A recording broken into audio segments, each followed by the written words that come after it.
हाय साथियों, नमस्कार।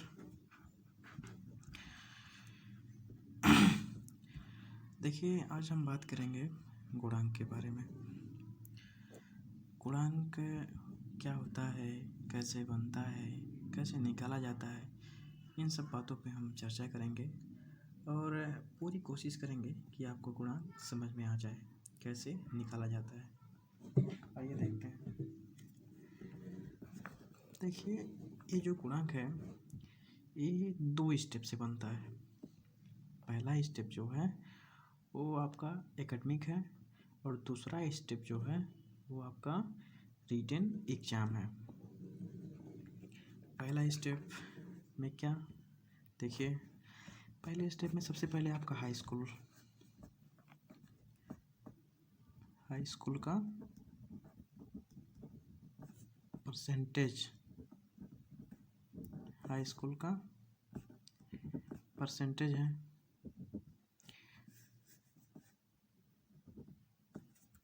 दूसरे में क्या है, इंटर का परसेंटेज है। तीसरे में क्या, स्नातक का परसेंटेज। चौथे में प्रशिक्षण, आपका प्रशिक्षण है, प्रशिक्षण। तो साथियों देखिए, इन 4 चीज़ों से आपका एकेडमिक गुणांक बनता है: हाई स्कूल, इंटर, स्नातक और प्रशिक्षण। तो देखिए, गुणांक का एक रूल है, नोटिफिकेशन में दिया गया है कि हम गुणांक जब बनाएंगे तो हम आपके एकेडमिक का 40% लेंगे। समझ रहे हैं? 40% क्या? देखिए, 10% हाई स्कूल का, 10% इंटर का, 10% स्नातक का और 10% प्रशिक्षण का। ये चारों मिला के 40 होता है। समझ रहे हैं ना इतना? ठीक है। तो मान लीजिए कि आप हाई स्कूल में पाए हैं 50%, हाई स्कूल में आप 50% पाए हैं, इंटर में 60% पाए हैं, स्नातक में 70% पाए हैं और प्रशिक्षण में मान लीजिए आप 90% पाए हैं। ठीक है, 90% होता है बीटीसी वालों का, बीएड वालों का नहीं होता होगा, लेकिन बीटीसी वालों का 90% आम है, सबका इतना होता है। अब देखते हैं कि जो परसेंटेज निकला है, अब इस पे क्या होगा। भाइयों समझिए ध्यान से, सारा खेल इसी परसेंटेज पे ही है। समझ रहे हैं ना आप लोग?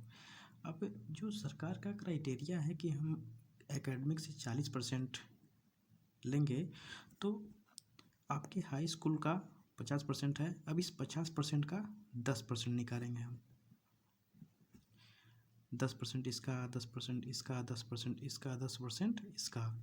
तो हम 50% का जब 10% निकालेंगे, 50 गुणे 10/100, तो कट गया, कितना आया? 5। उसी प्रकार इंटर का निकाल लीजिए, 60 गुणे 10/100, कट गया, कितना आया? 6। स्नातक का निकाल लीजिए, 70 गुणे 10/100, कट गया, 7 आया। उसी प्रकार प्रशिक्षण का निकाल लीजिए, 90 गुणे 10/100, कट गया, 9 बचा, 9 आया।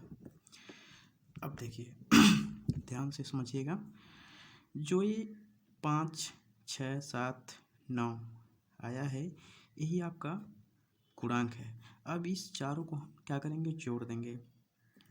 समझिए, फिर दोबारा समझिए। हाई स्कूल में आपने 50% अंक प्राप्त किया, अब इस 50% का हमें 10% लेना है, तो हमने 10% लिया, 5 आया।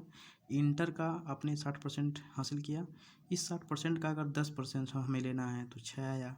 स्नातक में भी हमें 10% लेना है तो 7 आया। प्रशिक्षण में भी हमें 10% लेना है तो 9 आया। अब हम इन चारों को क्या करेंगे? ऐड कर देंगे, जोड़ देंगे। तो मानिए हम जोड़ रहे हैं, जब 6 5 11, 11 7 18, 18 2 20, 20 7 27, 27 कितना हो रहा है? नहीं, 6 6 5 11, 11 7 18, 18 2 20, 20 7 27, कितना हुआ? 27। ये जो साथियों 27 हुआ, यही आपका एकेडमिक गुणांक है। ये जो 27 हो रहा है, ये क्या है? एकेडमिक गुणांक है। ये एकेडमिक गुणांक हो गया पहला स्टेप। ये जो है इतना, ये आपका पहला स्टेप है, इसको समझ लीजिए अच्छे से। इसी प्रकार गुणांक निकाला जाता है। अब आते हैं हम दूसरे स्टेप पे। दूसरे स्टेप पे जो हमारा है रिटेन एग्जाम, रिटेन। मान लीजिए अपने रिटेन में, रिटेन देखिए, चाहे सुपर टेट हुआ, चाहे जूनियर का सुपर टेट हुआ। आप मान लीजिए जूनियर सुपर टेट में पूर्णांक कितना है? 150। 150 में आप कितना नंबर पाते हैं? 100। मान लीजिए जूनियर में बात करते हैं हम।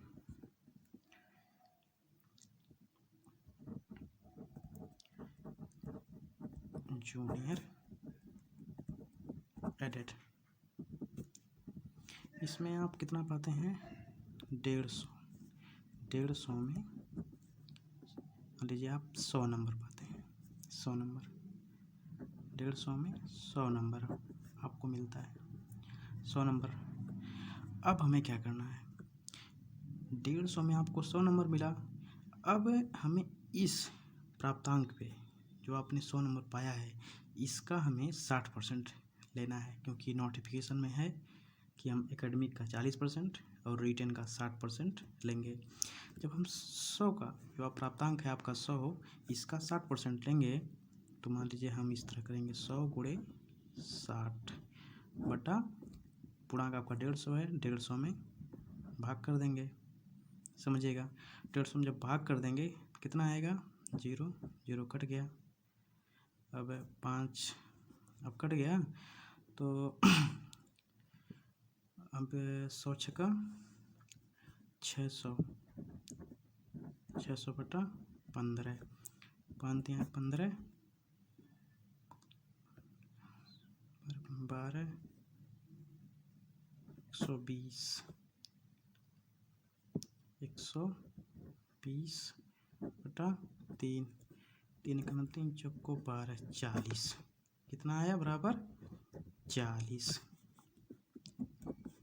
ये जो है 40, ये आपका रिटेन एग्जाम, रिटेन गुणांक, रिटेन गुणांक, रिटेन गुणांक, समझ रहे हैं? ये रिटेन गुणांक है और ये एकेडमिक गुणांक है। एकेडमिक, एकेडमिक एक रिटेन है और ये एकेडमिक है।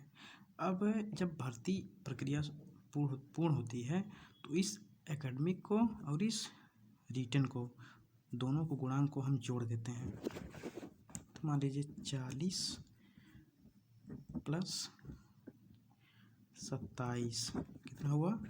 बराबर 67। यह है फाइनल गुणांक आपका, फाइनल गुणांक, फाइनल गुणांक। इसी पे आपकी भर्ती होगी। उम्मीद है साथियों आप समझ गए होंगे अच्छे से इसको। कोई बात नहीं, अगर नहीं समझ में आई है तो फिर हम दोबारा बताएंगे, लेकिन उम्मीद है कि आप लोग अच्छे से समझ गए होंगे। धन्यवाद साथियों, में बताना